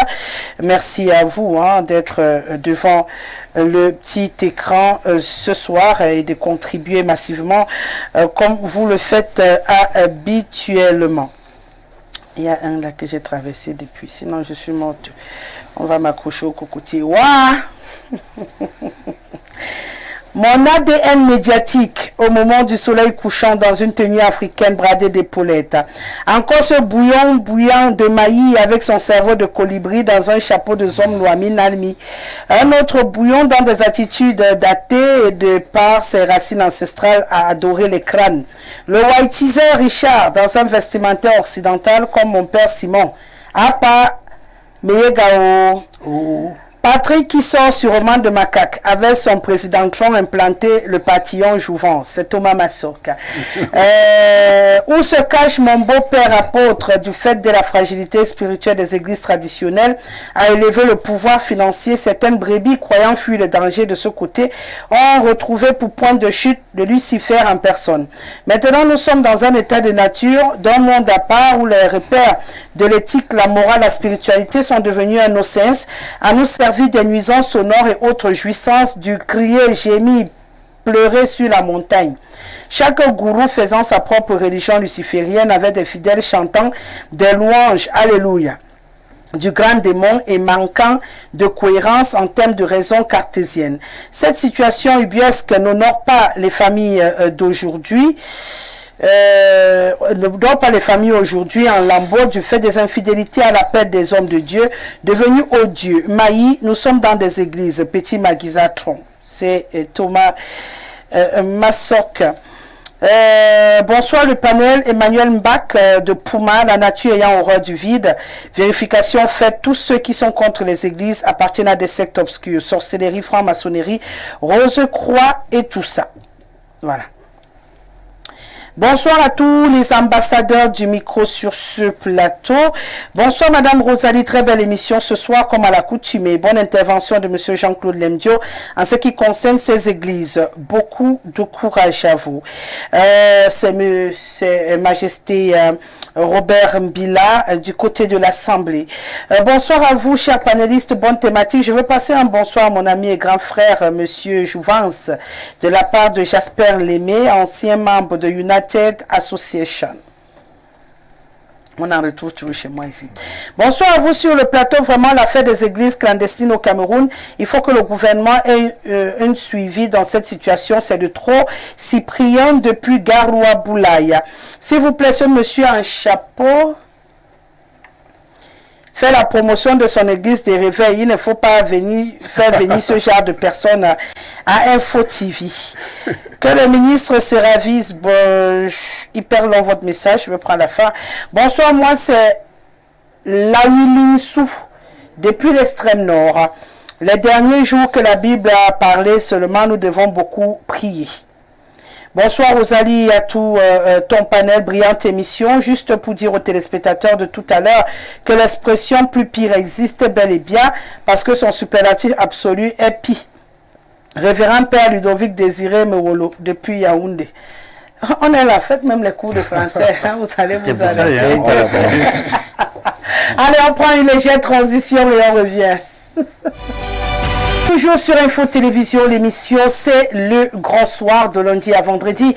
Vous avez rendez-vous avec l'actualité, on débriefe l'actualité du jour après les églises de réveil. On va s'intéresser à nos langues nationales, ce que j'appelle parfois affectueusement les langues autochtones, qui sont en voie de disparition au Cameroun. Lorsque vous rentrez dans nos familles aujourd'hui, il est très difficile de trouver encore des familles où la langue circule, où on peut envoyer un enfant en secret faire quelque chose. L'Emdio, aujourd'hui, quand vous arrivez dans une famille, c'est le français, c'est l'anglais. On est d'accord que ce sont des langues officielles, personne n'a un problème avec les langues officielles, mais on se demande si à la longue, on ne va pas devoir dire au revoir à nos langues nationales. Les choses ont changé beaucoup au Cameroun aujourd'hui. Et je me souviens que dans notre jeunesse, nous on a grandi près des parents. On était près des parents et on était obligé de parler la langue. C'est-à-dire que les parents s'exprimaient à leurs enfants en langue vernaculaire. Et aussi, ce qui favorisait aussi cette facilité de parler, c'est que les mariages étaient faits pas de manière un peu désordonnée.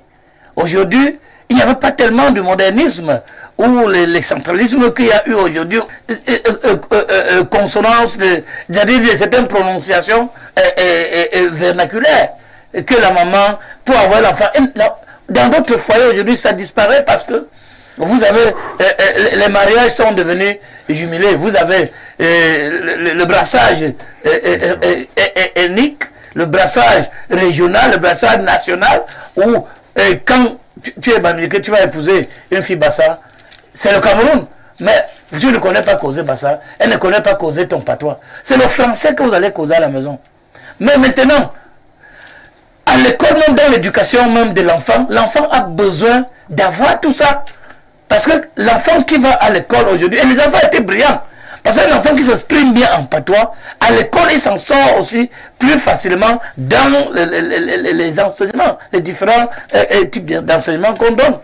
Et il peut apprendre facilement les langues des autres, comme l'allemand, l'anglais et les autres. Mais aujourd'hui, vous parlez français à la maison, rien que français. Tout simplement, je crois que la première cause, c'est que à l'époque, les gens se mariaient en communauté. Ça veut dire que dans un village, même jusqu'aujourd'hui, ça existe toujours, ce n'est pas carrément, il y a des gars qui travaillent en ville, mais quand ils veulent se marier, ils vont se marier dans leur village, tout simplement parce que il faut communiquer. Oui, il faut maintenir la langue. Il faut maintenir la langue. Pour le mixage au niveau du mariage, le mixage a contribué au polissement de la situation et à ce que les langues soient, ça ternisse un peu. Mais il y a même d'autres, il y a un autre contexte. Il n'y a même pas le mixage, mais vous ne parlez pas le patois aux enfants à la maison. C'est-à-dire que vous pouvez être de la même tribu, mais au lieu de parler en patois aux enfants, vous causez en français. C'est ça qui crée le problème. Donc il faut de temps en temps communiquer en langue vernaculaire à la maison avec les enfants. Et envoyer souvent les enfants passer les vacances près de leur grand-mère au village. Bon, quand la grand-mère nous en ville, c'est seulement parce que le phénomène de sorcellerie, de vampirisme, ça fait que les gens aient peur. Même les parents ont peur d'aller au village, il faut aussi manger. Donc, c'est ça qui crée le problème. Parce qu'à l'époque, il n'y avait pas de problème ouvrier avec la sécurité. Les enfants allaient là-bas se ressourcer, ils rentrent, ils commencent à prononcer les mots de son village et tout. Mais aujourd'hui, même en ville, c'est tout on a perdu ces racines-là. Cette habitude. Voilà. Maï, nos langues maternelles, je préfère dire ainsi, nos langues nationales, nos langues autochtones. Le mot vernaculaire a le don de ne pas m'arranger du tout. Je trouve que c'est péjoratif, cette expression-là. Il faudrait qu'on s'habitue à dire nos langues nationales, nos langues maternelles. Je préfère 1000 fois que d'entendre appeler nos langues des langues vernaculaires. Voilà. C'est pas, pour moi, c'est réducteur. Ils vont nous pardonner, ils ont mis dans le dictionnaire, ben nous on a refusé d'utiliser. Maï, à votre avis, comment on fait? Lui il parle du fait que les parents aujourd'hui eux-mêmes sont dépaysés un tout petit peu, et à la maison on ne parle plus la langue, et puis les enfants grandissent seulement avec les deux langues officielles, le français et l'anglais, et puis finalement, au fur et à mesure que le temps passe, on est en train de perdre nos racines. Non, moi je pense pas que le problème de langue se pose en vérité. Nous les mêmes man bassa, mais man belé, même pour Hobouem, Bolonuk, mais vous pouvez le bon, pour dire quoi? Je suis un bassa et je suis orgueilleux d'être un bassa. J'en ai la fierté. C'est un peu comme le Douala, parce que Douala, c'est des gens qui ont l'orgueil de parler leur dialecte. Quand vous êtes à l'école avec eux, tout le monde parle Douala. Ils sont tellement à l'aise avec leur langue qu'ils en sont même orgueilleux. D'accord? Récupérons l'orgueil de notre authenticité. Le problème qui se pose aujourd'hui chez nous, ce n'est pas le brassage matrimonial qui pose problème. Parce que quand votre épouse vous aime, elle va parler automatiquement votre dialecte, votre langue, parce qu'elle aura à parler avec votre belle-mère. Maintenant, si votre épouse a des rapports conflictuels avec sa belle famille, elle va tout faire pour que, ma foi, elle ne s'occupe pas de comment vous parlez. Mais ce qui va arriver, c'est que elle, doucement,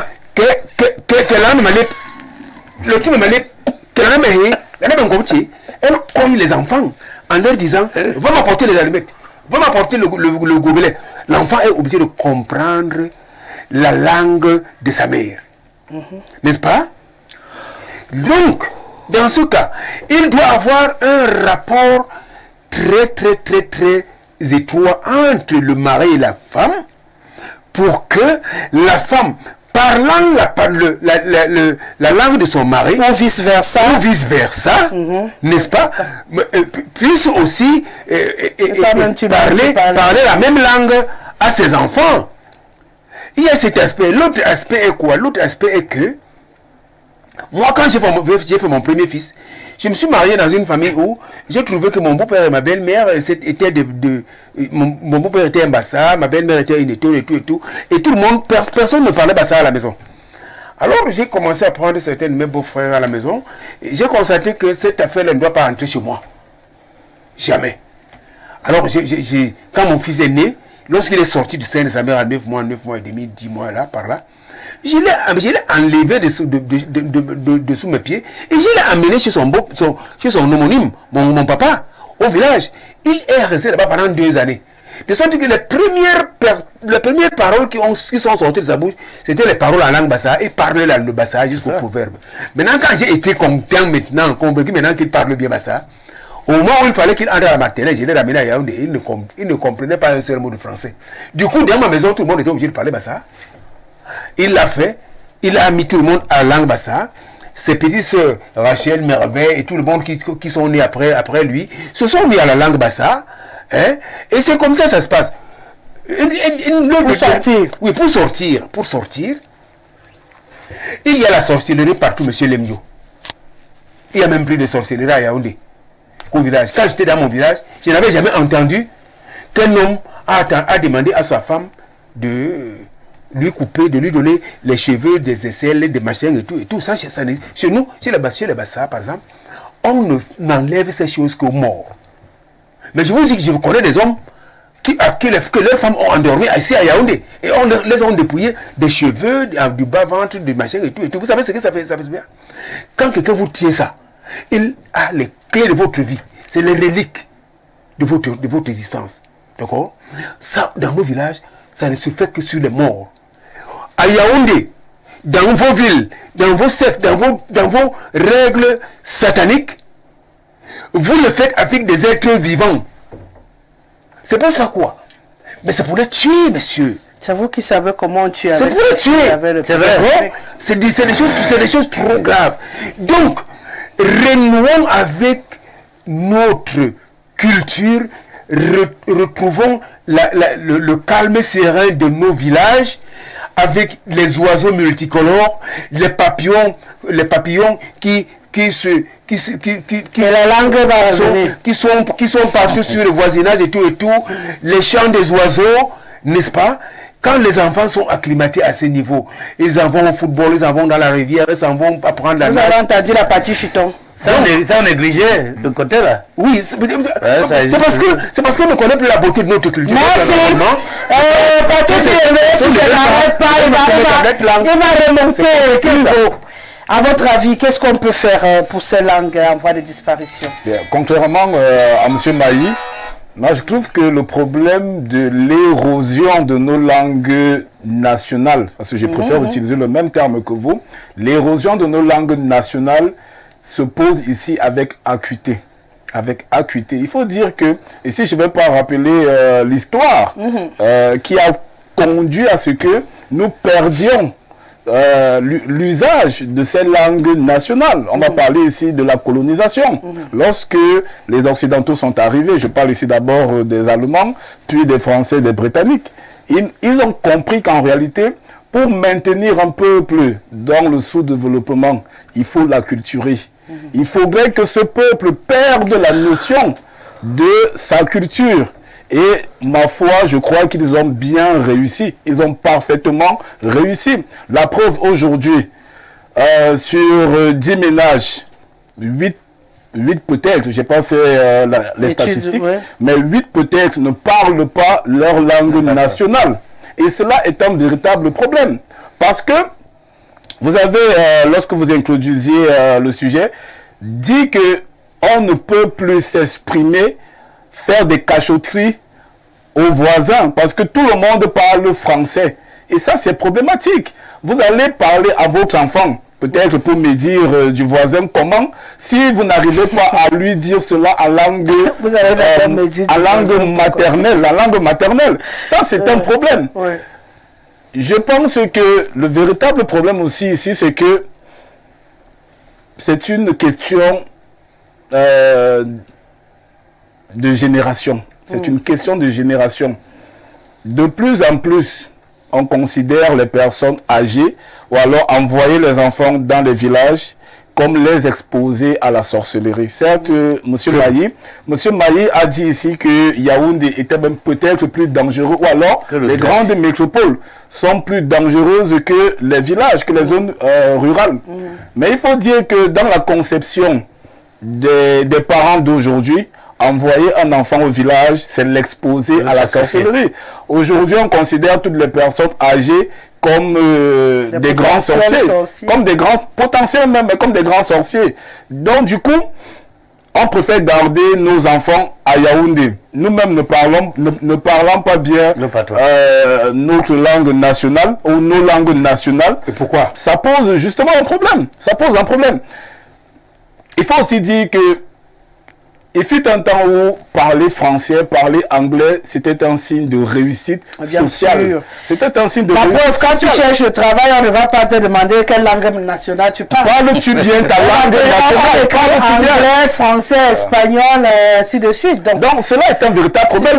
Je parle bien le banganté. Non, on ne veut pas savoir. On ne veut pas savoir. On ne veut pas savoir. Et pourtant, comme M. Lemdjo l'a dit, lorsque vous maîtrisez votre langue nationale, vous comprenez davantage la langue étrangère. Parce qu'il y a des mots, des notions qu'on ne peut traduire. Il y a des notions en langue nationale qu'on ne peut traduire en langue étrangère. Donc si vous maîtrisez votre langue nationale, vous comprendrez davantage la langue étrangère. Moi, j'ai la chance que mon voisin, un de mes voisins les plus proches, est agrégé de linguistique.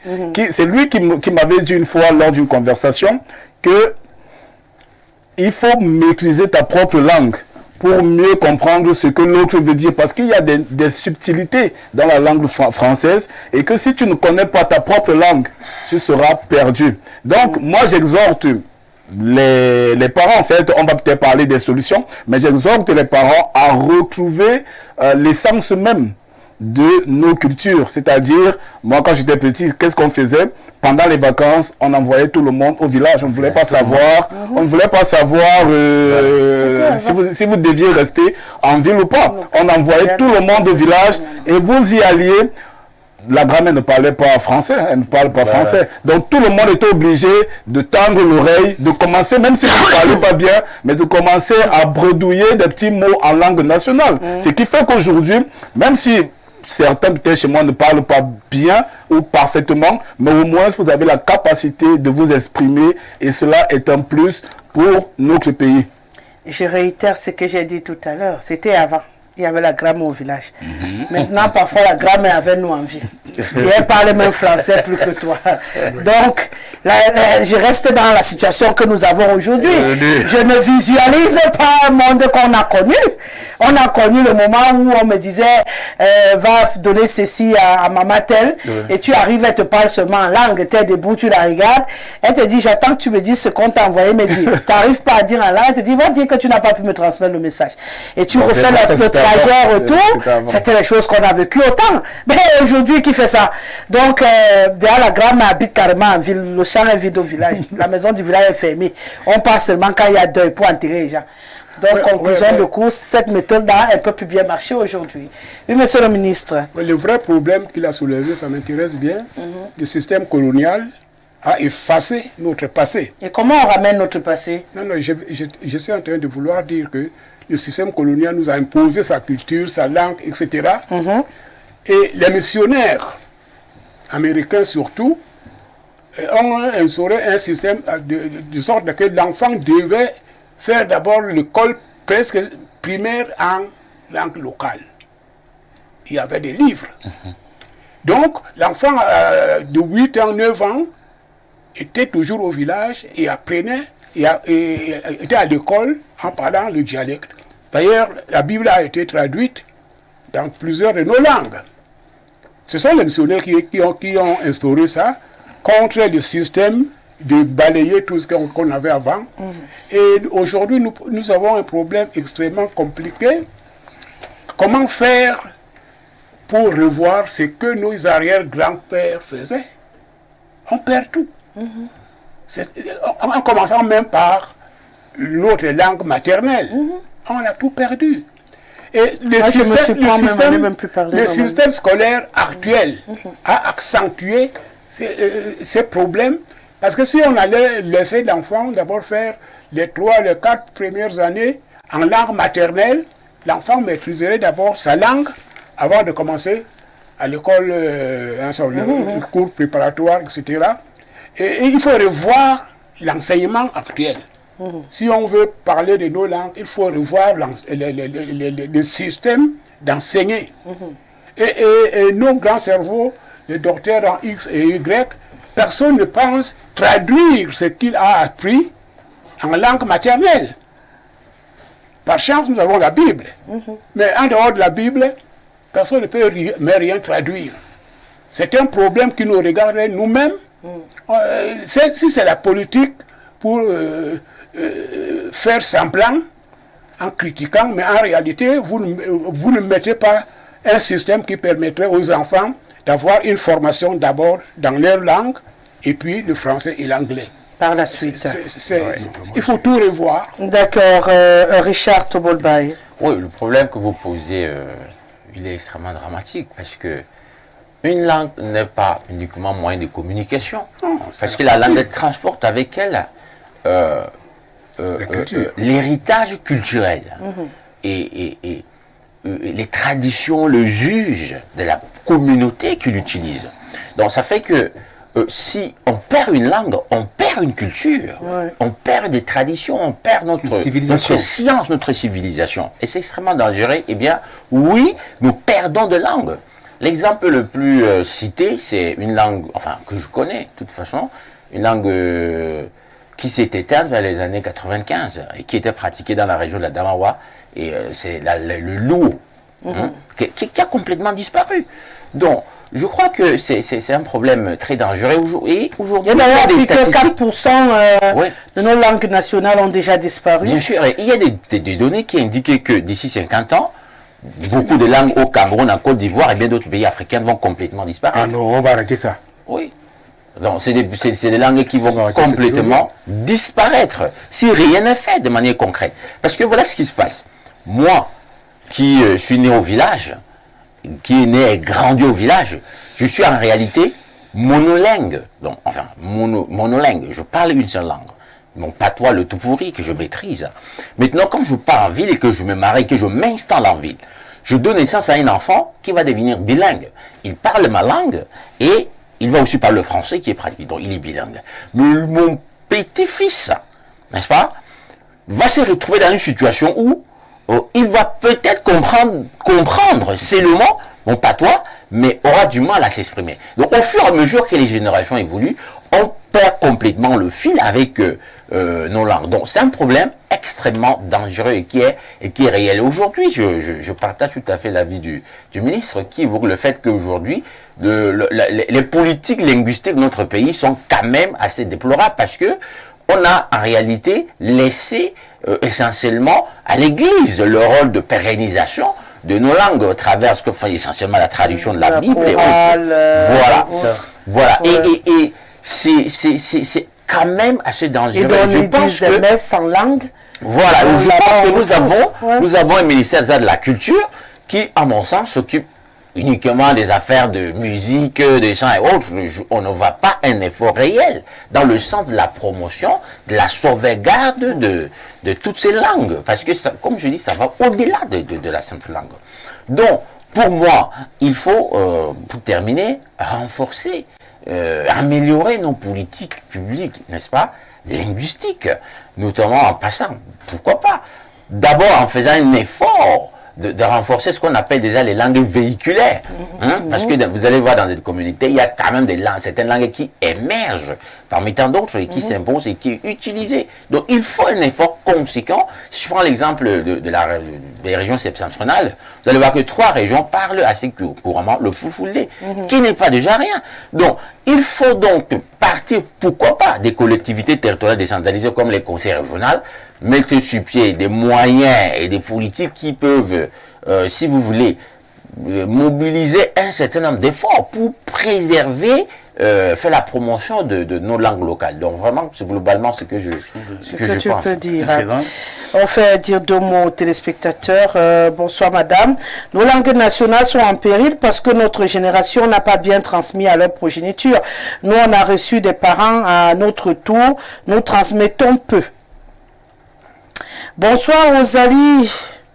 Quentin depuis Kribi, c'est ton avis qui importe et non la critique sur ceux qui ont le courage d'être sur le plateau.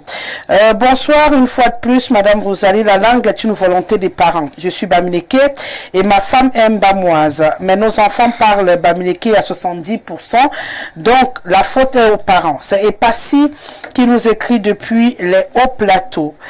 Très bon sujet concernant le péril que rencontrent les langues nationales au Cameroun, c'est vraiment criard, mais cette réalité est causée par 1. Le brassage ethnique dans les mariages, 2. L'exode des familles liées aux affectations et à la recherche de la vie, 3. La marginalisation des personnes âgées dans les tribus. 4. La scolarisation précoce des enfants, parfois avant l'âge de 3 ans. Et je pense que c'est le phénomène majeur avec l'occupation des 2 parents. En résolvant ou en minimisant ces réalités, nous pourrons réduire la disparition des langues nationales. Dans nos familles, c'est le pasteur Yon qui nous écrit depuis et Bolova ce soir. Je vois que...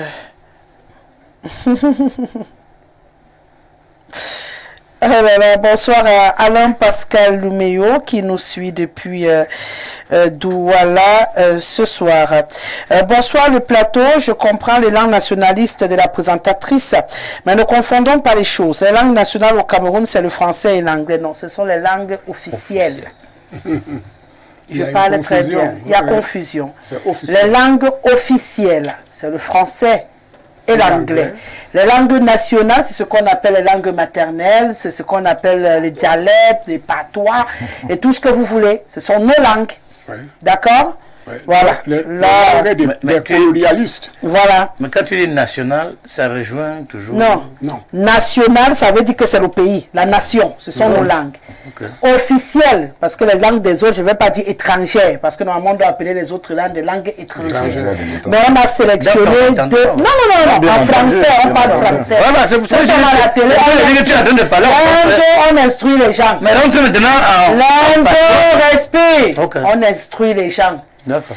Les langues officielles, en principe, sont des langues étrangères. Ça veut dire que le français, l'anglais, le latin, l'allemand, tout ça qui ne nous est pas propre sont des langues étrangères. Maintenant, au Cameroun, on en a officialisé deux. Ça veut dire que le français et l'anglais sont devenus nos langues officielles. Voilà. Mais nos langues du terroir, ce sont nos langues nationales. C'est notre nation. C'est chez nous. Vous comprenez maintenant? C'est pourquoi on met national. Voilà, donc c'est important d'instruire également ceux qui nous regardent à la maison, parce qu'il a dit qu'on confond les langues nationales au Cameroun, c'est le français et l'anglais. Alors je lui dis non, c'est lui qui n'a pas compris, et il a appris quelque chose ce soir en regardant le grand soir. Voilà. Donc il dit les langues que vous souhaitez transformer en langue nationale, ce sont effectivement les langues vernaculaires, à la limite des langues maternelles. Vous voyez qu'il confond, il est dans un vocabulaire un peu perdu. Je crois qu'on a aidé Sésame ce soir à mieux cerner la nuance entre toutes ces langues-là pour pouvoir mieux expliquer à ses enfants aussi. C'est important. L'Indio, chers collègues, il faut dire langue maternelle et non patois. Patois, c'est péjoratif, comme te l'a dit Manounou Rosalie. On peut toujours dire patois. Le patois, c'est ça. Les grands-mères du village doivent entendre ça. C'est pour ça qu'il faut s'exprimer souvent au niveau des autres qui doivent comprendre ce que tu dis. Patois n'est pas écrit dans le dictionnaire. L'acculturation est le justificatif de la banalisation des langues nationales. Chez nous, l'endogamie, mariage entre personnes de même ethnie, est de plus en plus délaissée au profit de l'exogamie qui encourage l'expression de la langue française ou anglaise par les enfants issus de ce couple. Je profite pour vous dire à tous, Mbolo Umbambangwe, très d'accord avec M. Maï et dans une certaine mesure avec M. Lemdio, c'est le docteur Lemé. Bon, quand j'ai des vidéos, je ne sais pas comment je fais avec. Vous m'envoyez des vidéos, je fais comment pour les gérer en pleine émission. Bonsoir Madame Rosalie, il aurait été mieux à propos de dire langue tribale. Oh là là. Là, tu vas nous entraîner dans une affaire qui va finir en Troisième Guerre mondiale sur le plateau. Rosalie, Gétiate au bois du pompon, Bipo, Calice l'homme depuis Yaoundé. Calice, moi, c'est maman lui.